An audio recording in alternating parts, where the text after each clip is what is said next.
Nichée au bord de la Creuse, la manufacture d'Aubusson Robertfour est l'une des héritières les plus emblématiques des manufactures royales instaurées au XVIIe siècle par Louis XIV.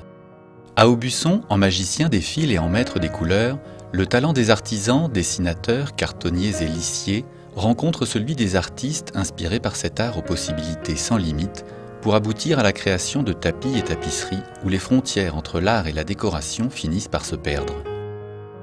Mais si l'art du tissage se poursuit dans ce savoir-faire quasi immuable depuis 5 siècles et classé aujourd'hui patrimoine immatériel de l'UNESCO, il a su tirer le meilleur parti de la modernité grâce à 2 évolutions majeures.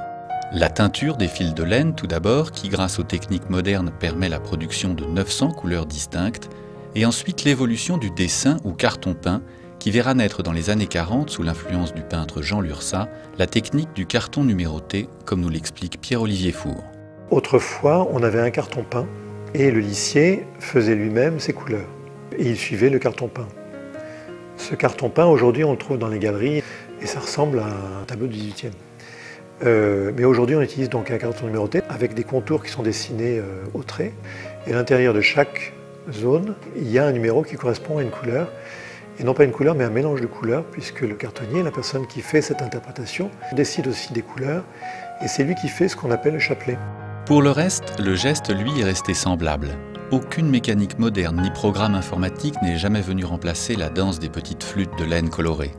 Aucune machine à coudre n'a supplanté les mains des couturières à la précision chirurgicale. Les tapis et tapisseries nés ici sont forcément tous réalisés entièrement à la main. Et ceux issus des œuvres des artistes ne seront jamais édités à plus de 8 exemplaires. Durant les dernières décennies, ces savoir-faire d'exception ont pourtant failli disparaître. Alors, en 2007, en accord avec l'Éducation nationale, l'entreprise a ouvert une section en alternance formant au métier de lissier et assurant la pérennité de ses savoir-faire pour plusieurs décennies encore. Désormais, pour Pierre-Olivier Four, les enjeux résident autant dans la poursuite des collaborations avec les artistes contemporains que dans l'exploration de nouveaux projets avec les architectes d'intérieur et les décorateurs.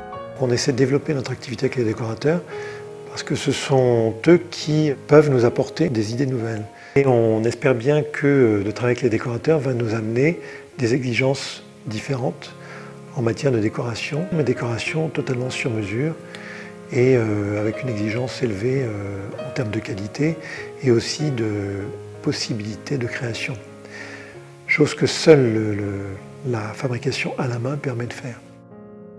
Dans ce creuset de la tapisserie, la manufacture poursuit ainsi, entre tradition et modernité, sa prolifique histoire de grand art décoratif.